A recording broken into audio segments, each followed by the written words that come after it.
नमस्कार दोस्तों। सही कहा है किसी ने, दूसरे के साथ किया गया बुरा बर्ताव आपके बर्बादी के सारे रास्ते खोल देता है। अगर आप किसी के साथ गलत करते हो तो आपके साथ भी जरूर गलत होगा। उस वक्त शायद ये बात आपको समझ में ना आए, लेकिन देर से ही सही आपके कर्मों की सजा आपको जरूर मिलती है। आप इससे कभी बच नहीं सकते।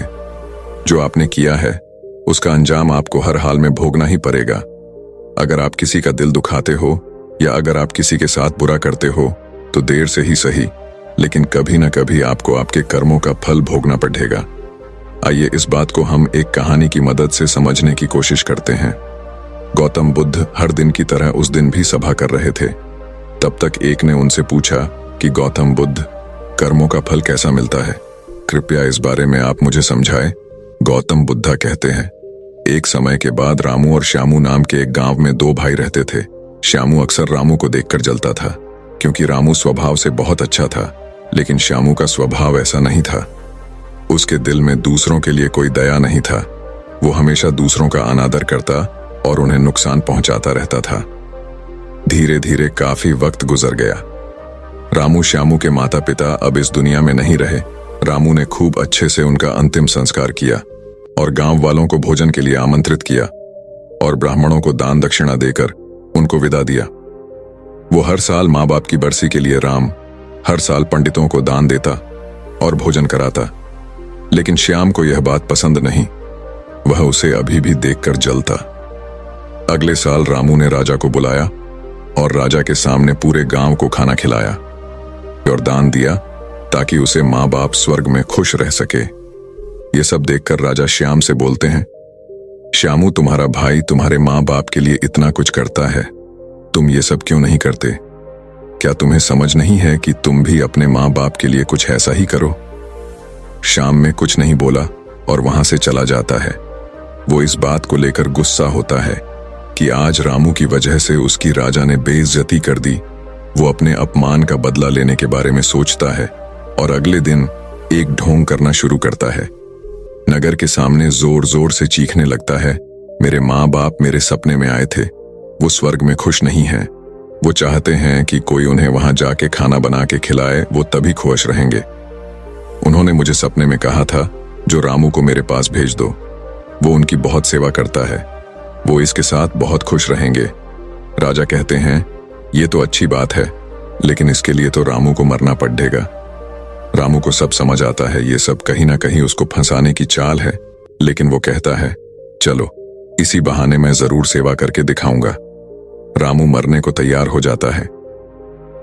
वो राजा से कहता है, राजा, आप अगले दिन नदी किनारे एक नाव का बंदोबस्त कराए। मैं नाव से कूदकर नदी में अपनी जान दे दूंगा और फिर मैं स्वर्ग में जाके माँ बाप की सेवा करूंगा। राजा कहते हैं, ठीक है, अगले दिन ये सारे बंदोबस्त कर दिए जाएंगे। रामू नदी से कूद जाता है और सारे गांव में सबको पता लग जाता है कि अब राम इस दुनिया में नहीं रहा। अब वो भी माँ बाप की सेवा करने के लिए स्वर्ग चला गया। श्यामा बहुत खुश था कि उसका इकलौता भाई दुनिया में नहीं रहा। जो भी राजपाट और जमीन है, अब वो सब उसका मालिक बनेगा। धीरे धीरे काफी दिन गुजर चले। एक दिन अचानक से राजा के दरबार के बाहर रामू बैठा होता है और जोर जोर से रो रहा होता है। राजा के सिपाही दरबार में ले जाते हैं और बोलते हैं, ये चमत्कार कैसे हुआ? तुम जिंदा कैसे हो? ये सब क्या बला है? फिर राम बताता है, मैं स्वर्ग में गया था, मैंने वहां देखा, लेकिन मेरे बाबा अब भी खुश नहीं हैं। वो मेरे पे गुस्सा हो रहे थे। उन्होंने मुझसे बोला, तुम्हें वैसे खाना बनाने भी नहीं आता तुमसे। अच्छा तो श्याम है, वो अच्छा खाना बनता है, इसलिए तुम जाओ और तुम उसे भेज दो। राजा श्याम को बुलाते हैं और सारी बात बता देते हैं कि तुम्हारे भाई ने तुम्हारे माँ बाप के लिए इतना त्याग किया है, लेकिन अब तुम्हारी बारी है। क्या तुम उनके लिए ऐसा कुछ नहीं करोगे? श्याम को अब ना चाहते हुए भी आखिर ये काम करना ही पड़ा है। अगले दिन फिर से सारी तैयारी कराई जाती है, लेकिन राम ने सोचा कि अगले दिन मैं जाऊंगा ही नहीं। अगले दिन मैं शहर छोड़कर कहीं चला जाता हूं। फिर राम ने राजा को सारी बात बता दी थी। दरअसल वो जिंदा कैसे बचा, उसने पहले ही मछुआरे से अपनी बात कह रही थी कि वो उसकी जान बचाएगा। मछुआरे उसकी जान बचाई और वो 1 महीने तक नगर के बाहर रखा और सही वक्त आने पर राजा के दरबार में उपस्थित हुआ। वो वैसा सिर्फ उसको सबक सिखाने के लिए करना चाहता था। राजा बोले, चलो अच्छी बात है, लेकिन उधर श्यामनगर छोड़ने का प्लान बना चुका था कि अगली सुबह वो वहां नहीं जाएगा। वो रात के अंधेरे में घर छोड़कर भाग लेता है। सिपाही उसे देख लेते हैं और उसे रोकते हैं। वो द्वारपाल के साथ लड़ाई करता है और एक को धक्का देकर वहीं गिरा देता है और पत्थर पर गिरने की वजह से उसे सिर को चोट लगती है और एक सिपाही वहीं मर जाता है। आखिरकार ये सारी बात राजा को पता लग जाती है। राजा उसे माफ करने वाले थे, लेकिन वो अब और गुस्सा हो जाते हैं। फिर अगली सुबह उसे नाव से वैसे धक्का दे दिया जाता है और वो उस नदी में डूब जाता है। अब उसे अपनी गलती का बहुत अफसोस होता है कि यह सब उसने ये क्या किया। जिंदगी की आखिरी मौके पर भी वह दूसरों का बुरा ही करना चाहा और आखिर में उसे भी अपने जान से हाथ धोने पड़े। तब गौतम बुद्ध समझाते हैं, कर्मों का फल ऐसा ही होता है। बुरे इंसान को आखिरी वक्त तक सही और गलत की पहचान नहीं होता।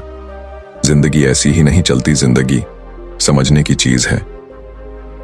उसने महात्मा से पूछा, कर्म कैसे बनते हैं? फिर महात्मा ने बोला, अच्छे कर्म के बनने से पहले हमें इस पर ध्यान देने की जरूरत है कि आखिर अच्छे कर्मों बनने का सबसे पहला पड़ाव क्या है।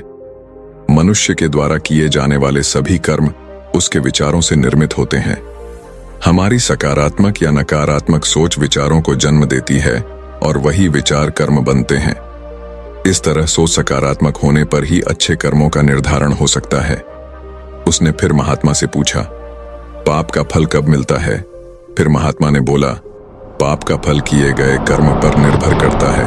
यदि आपके द्वारा किए गए कार्य बुरे हैं और वो अच्छे कर्मों की तुलना में अधिक है, तो इसका फल आपको अगले जन्म में भोगना पड़ेगा। यदि बुरे कर्म कम है तो इसका भुगतान आपको इसी जन्म में करना होगा। इस प्रकार यह चक्र चलता रहता है। जब तुम जिंदगी को समझते हो तब तुम खुद को समझ पाते हो। तुम तभी देखोगे कि इस दुनिया में जितने भी जीव जंतु, पेड़ पौधे हैं, सब तुमसे जुड़े हैं। उनकी रक्षा करना, उनके बारे में अच्छा सोचना और उनका भला करना भी तुम्हारी जिम्मेदारी है। जब तुम दूसरों के लिए अच्छा करते हो तो बदले में तुम्हारे लिए भी अच्छा होता है। लेकिन जब तुम किसी दूसरे का बुरा करते हो और तुम्हें लगता है कि तुम्हारे साथ बुरा नहीं होगा, और हो सकता है कि शायद उस वक्त तुम्हारे साथ बुरा ना भी हो, लेकिन ऐसा कुछ नहीं, कभी ना कभी तुमको उसका हर्जाना भुगतना ही पड़ता है। इसीलिए तुम्हें यहाँ पे किसी का बुरा करने का कोई हक नहीं है। तुम्हें यहाँ पे किसी के साथ गलत व्यवहार करने का कोई हक नहीं है, क्योंकि कर्मों का फल कभी ना कभी मिलता ही है।